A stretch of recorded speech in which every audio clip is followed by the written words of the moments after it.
Hello everyone, today I have an amazing story for you. It's not just for your listening practice, but also to inspire you. The story is called Nothing is Free, and it will show you that hard work and determination can change lives. There was a young man named Leo, 20 years old, living in a small quiet town surrounded by mountains. Leo had big dreams. He wanted to own a chain of restaurants and become a successful entrepreneur. But life wasn't easy for him. Leo's family was struggling financially. His father Mark was a mechanic, and his mother Claire cleaned houses to make ends meet. Leo's younger sister Sophie was just 10 and looked up to him as her hero.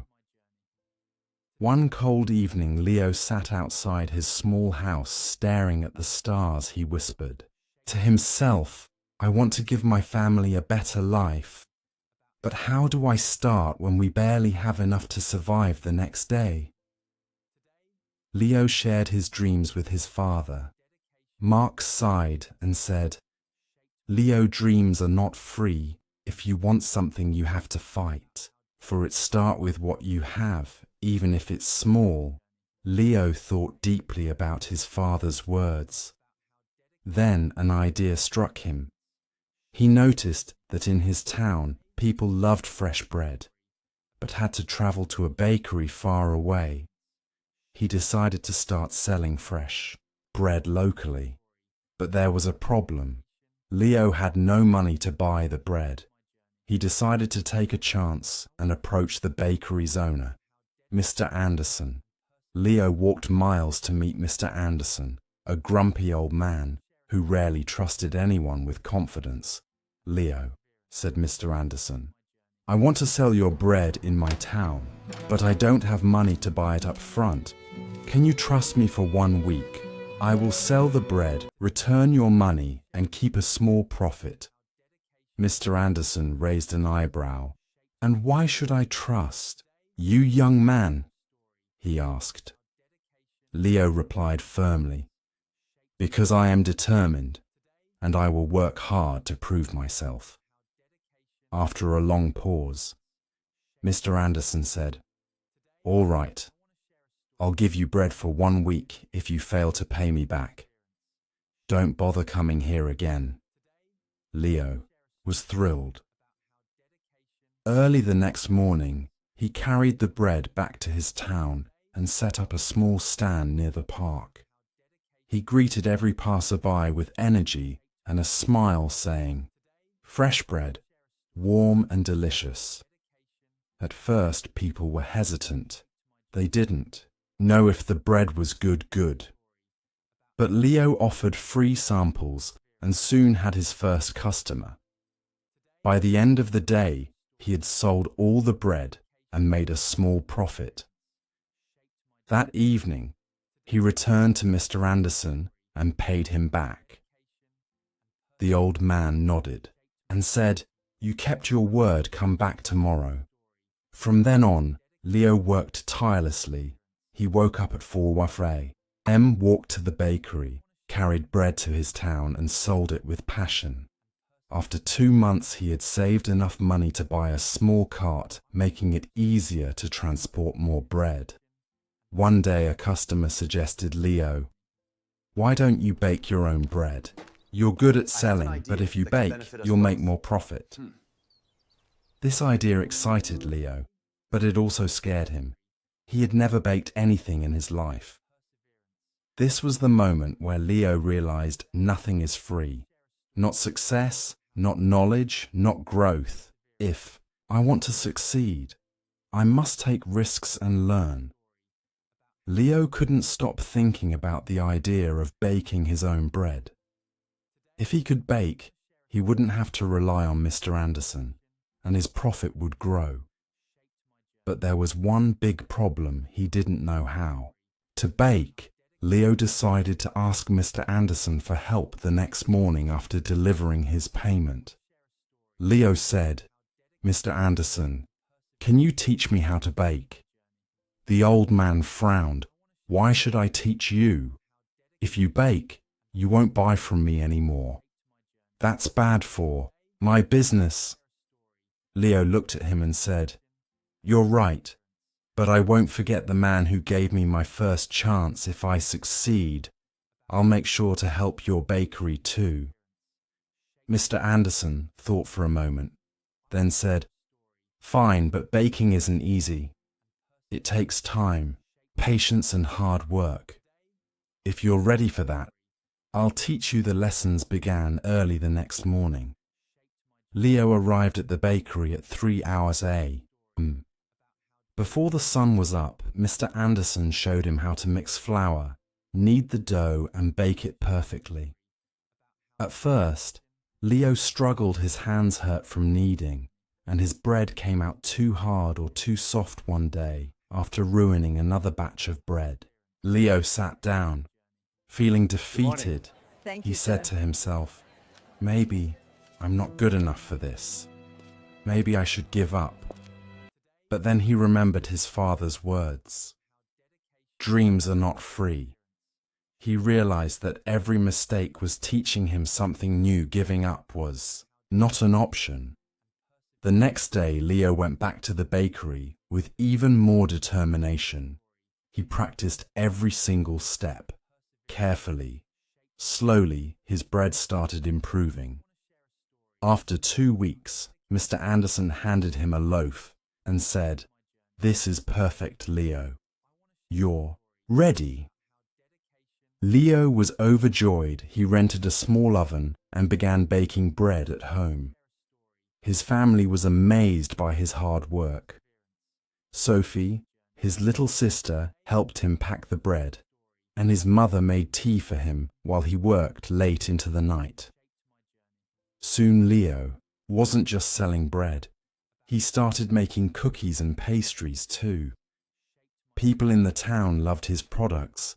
They said, "Leo's bread tastes better than anything we've had before."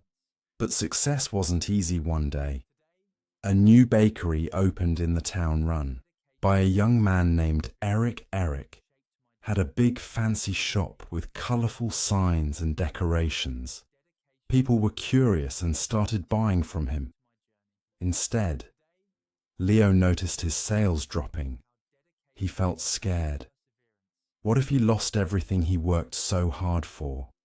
But instead of panicking, Leo decided to improve. He listened to his customers and asked, "What do you like about Eric's bakery? What can I do better?" Some said Eric's shop looks clean and pretty. Others said his cakes have beautiful designs. Leo realized he needed to grow not just as a baker, but as a businessman using his savings. Leo painted his cart, added bright decorations, and started offering free samples of his new pastries. He even learned how to decorate cakes by watching videos in the library. Slowly, customers returned to him. One evening, an elderly woman came to Leo and said, "I've seen many young men give up when times get hard, but you didn't. That's why we trust you." Her words filled Leo with pride. Months passed, and Leo's business grew. He saved enough money to rent a small shop. It wasn't as big as Eric's, but it was warm and welcoming. He named it Leo's Fresh Bakes. Every morning, he woke up before sunrise, baked fresh bread, and opened his shop with a smile. His parents and sister helped him. Sophie, now 11, loved talking to customers, and Claire managed the accounts. But Leo knew this wasn't the end of his journey. He wanted to reach more people, make his family proud, and prove to himself that anything is possible with hard work. Leo's Bakery. Leo's Fresh Bakes was becoming the heart of the town. People loved his fresh bread, cakes, and pastries. Business was growing and his family was proud of him. But life wasn't done testing Leo. One stormy night, as Leo was closing his shop, he noticed smoke coming from the bakery. He rushed inside, and saw that a small fire had started near the oven. He quickly grabbed water and managed to stop the flames, but much of his equipment was damaged the next morning. When the townspeople heard about the fire, they came to check on him. Some said, "Oh no, what will Leo do now?" Others whispered, "Maybe this is the end for him." Leo felt heartbroken but not defeated. He stood outside his bakery and said, "This is just a challenge I've faced, struggles before, and I will face this too. I won't give up." He took a deep breath and began making a plan. He calculated how much money he had saved and realized it wasn't enough to replace all the equipment for a moment. Fear crept in, but Leo remembered his journey, how he started with nothing but a dream and hard work instead of sitting and worrying. Leo asked for help. He approached Mr. Anderson, who had retired, and said, "Sir, I need advice. What would you do if you were me?" Mr. Anderson smiled and said, "Leo, you already know the answer. You've taught yourself that nothing is free. Work harder, believe in yourself, and people will believe in you too." Inspired, Leo decided to rebuild. He didn't wait for someone to rescue him. He started baking at home again with the little equipment he had left. He told his customers, "I won't let you down. I'll keep serving you, even if it's just a small amount." For now, the townspeople admired his courage. Many of them started helping him. Some donated ingredients. Others gave small amounts of money, and a few offered their time to help him clean and repair the bakery. Leo realized something important. When you work hard and never give up, people notice they want to help someone who helps themselves after months of hard work. Leo reopened his bakery. It was better than ever. He painted the walls, added new decorations, and even introduced new items like cupcakes and muffins. His customers were overjoyed. On the day of the grand reopening, the town's mayor came and said, "Leo, you are a true inspiration. You've shown us all that, with determination, anything is possible." Leo stood in front of the crowd and said, "I want to thank each one of you.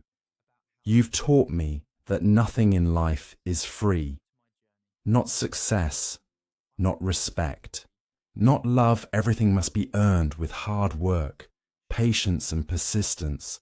Never let failure stop you. Every challenge is just a step to something greater." From that day, Leo's bakery didn't just sell bread.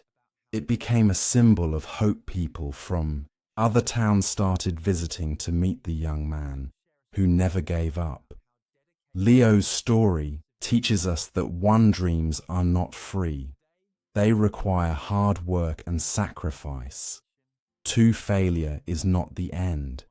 It's a chance to learn and grow stronger. Three, help yourself. First, when people see your effort, they will support you. 4, never give up. The darkest moments are often just before success. Leo didn't just build a bakery, he built a life full of purpose, respect, and pride. And so can you. Whatever your dream is, don't stop chasing it. Remember, nothing is free, but everything is possible.